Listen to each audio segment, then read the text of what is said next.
Louvado seja nosso Senhor Jesus Cristo. Podem sentar. Estimadas almas, hoje, como lhes dizia ao princípio, antecipamos a vigília da Assunção. O Evangelho breve narra que Nosso Senhor estava a pregar e uma certa mulher, no meio da multidão, se levanta e diz, exclama: bem-aventurado o ventre que te portou e os seios que te amamentaram.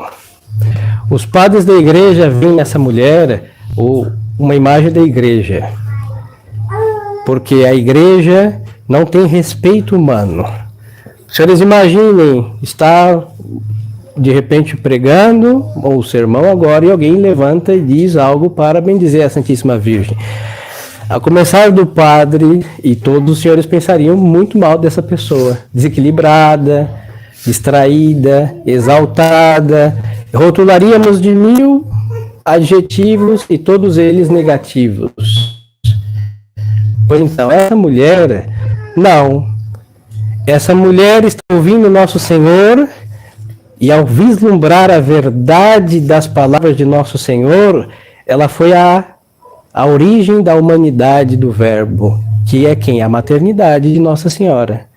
E ela está ali bendizendo exatamente o maior e o fundamento da nossa devoção à Santíssima Virgem, a maternidade divina.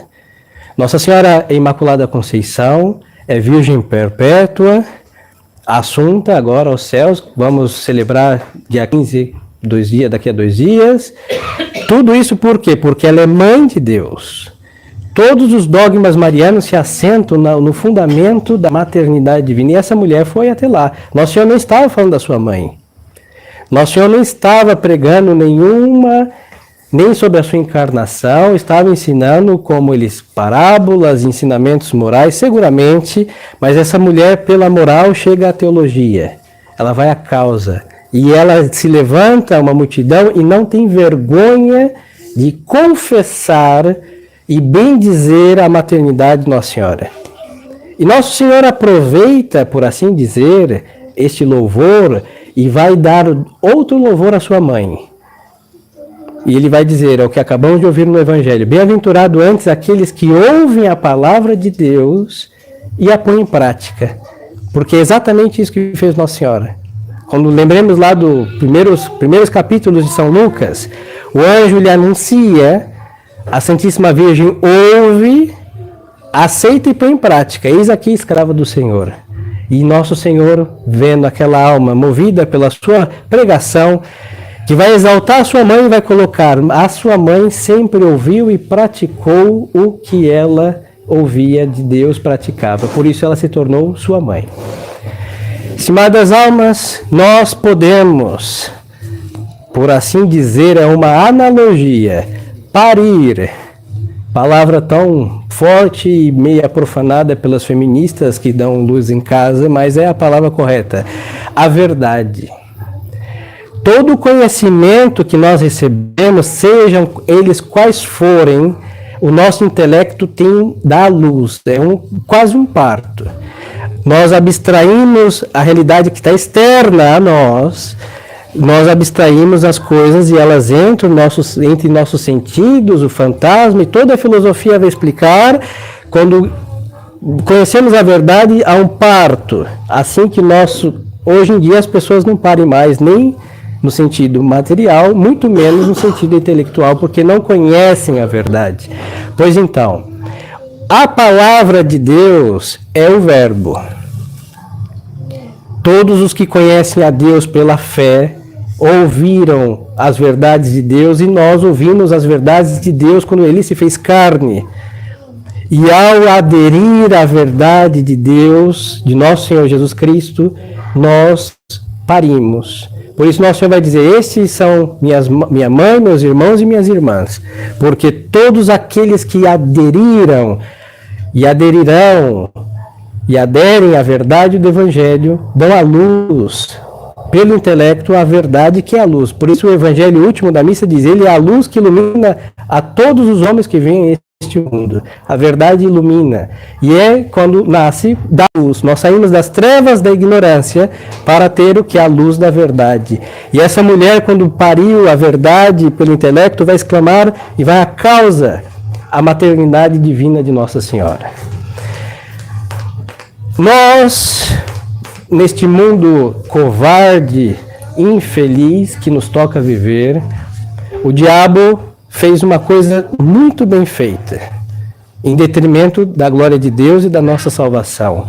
Nós temos o maldito respeito humano. Por quê? Essa mulher não teve, hein? E o que pensaram dela? Todos devem ter pensado, salvo Nosso Senhor, que era uma exaltada, que era uma mulher qualquer, que estava distraída, o que quiser. Todos pensaram mal.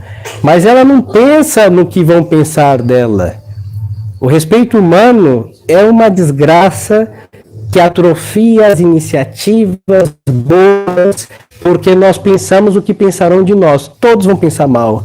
Nós podemos fazer milagres, caminhar sobre as águas, ressuscitar mortos. E qual foi chamado o homem que fez isso? De malfeitor e possuído pelo demônio. Não foi isso que pensaram de Nosso Senhor? E o mataram como um delinquente entre bandidos. E o que ele fez? Só coisas boas. Ensinou a verdade, deu vista aos cegos, limpou os leprosos. Então, ninguém vai pensar melhor de nós, porque nós não fazemos essas proezas, mas podemos fazer qualquer bem, mas vamos pensar que pensarão mal de nós e nós não fazemos. O respeito humano atrofia as iniciativas católicas e leva ao quê? Leva a esta inatividade ociosa, maligna.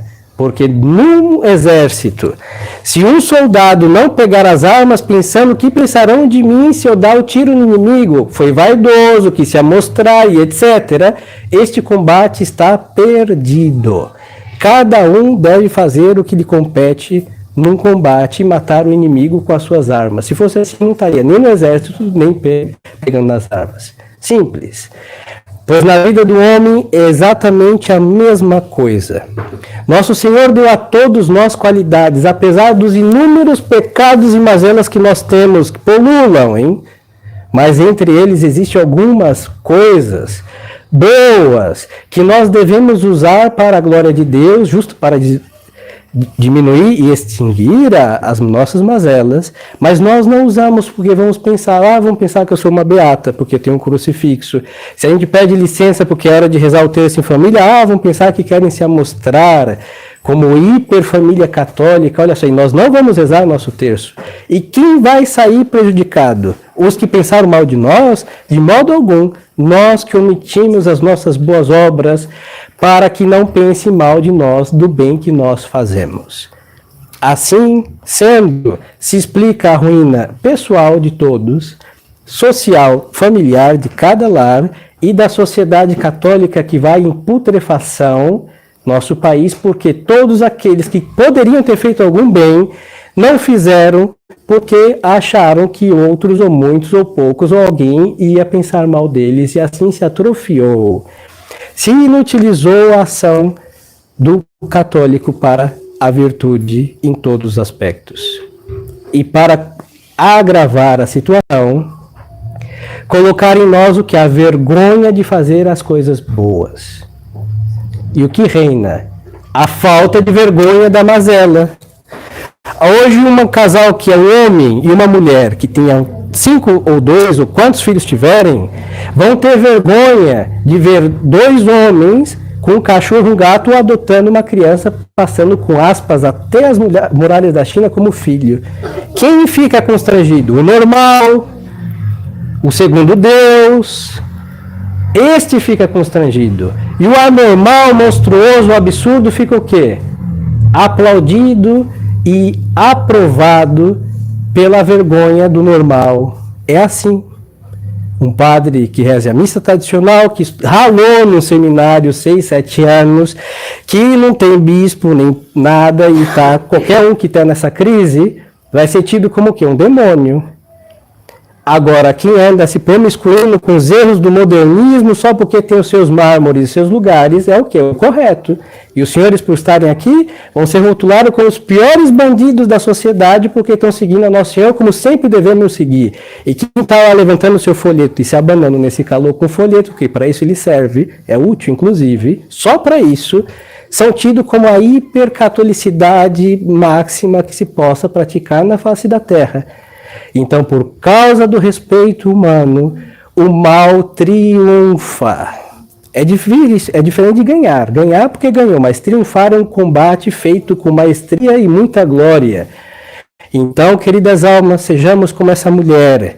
Não tenhamos vergonha de ser católicos. Aí é na escola, é diante dos nossos pais, é diante dos maiores, é sozinho, porque Deus nos vê. É em todo momento. Pensar como Cristo, falar o que Cristo falou, se está errado, está errado. Tem coisas que Cristo condenou que dói. A segunda união, a terceira união, às vezes é a tia que está assim. Quem quer que a tia vá para o inferno? Ninguém. Vamos rezar para sua conversão. Agora fala, tia, importante, seja feliz? Sim. A felicidade segundo Deus. E o errado vai estar errado e para sempre vai estar errado, porque quem condenou o erro foi Deus. E não devemos ter vergonha de reproduzir os juízos de Deus, temos vergonha do nosso Deus, quando nós temos respeito humano. Porque quem nos manda rezar, quem nos manda praticar a virtude, quem nos manda ser coerente é Deus.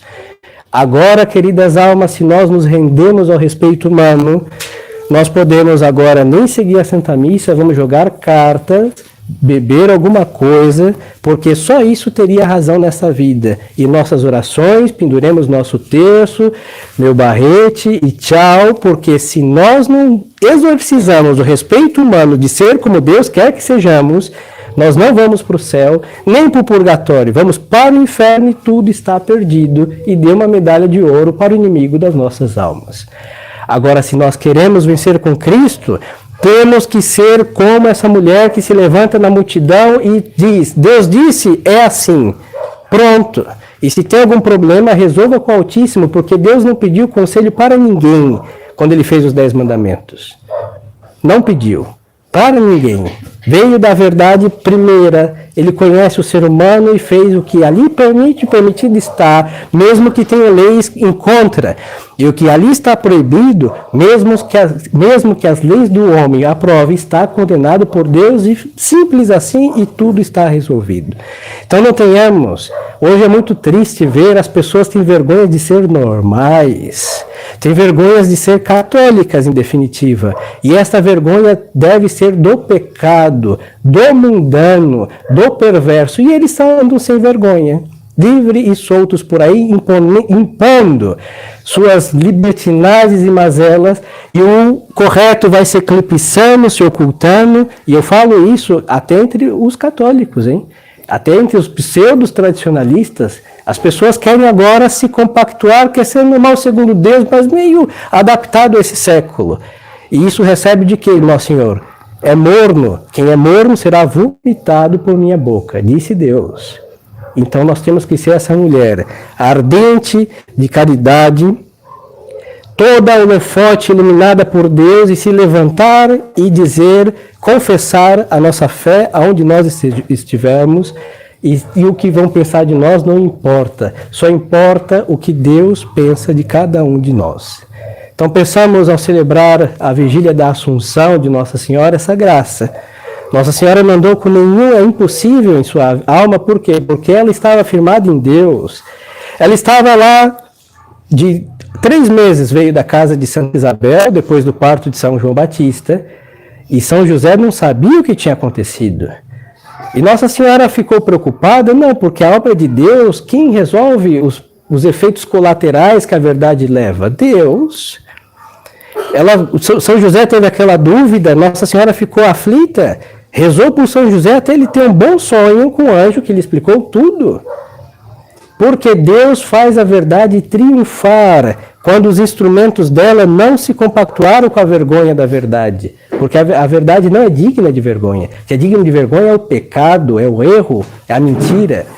Então, queridas almas, celebrando a Santíssima Virgem, Mãe da verdade, peçamos, porque somos seus filhos, esta graça de não ter vergonha de seguir o seu filho. E custa o que custa, hein? São as palavras, as letras pequenas da certidão de batismo. Ninguém vai nos aceitar neste mundo. Seremos tidos por fanáticos, rebeldes, cismáticos e loucos, e daí para pior. Mas o que importa é o que Deus pensa de nós. E os que se salvaram fizeram exatamente isso e estão no paraíso triunfante de glória. E quem se vendeu pelas letras pequenas, querendo pensar conforme o mundo e não ter esse rótulo, jazem nas chamas eternas. Então que Nossa Senhora em sua Assunção nos eleve até Deus, até a verdade e exorcize de nós esse maldito espírito do respeito humano de ter vergonha da verdade e por vergonha da verdade não praticá-la com o extremismo que ela exige. Louvado seja nosso Senhor Jesus Cristo. Em nome do Pai, e do Filho, e do Espírito Santo. Amém.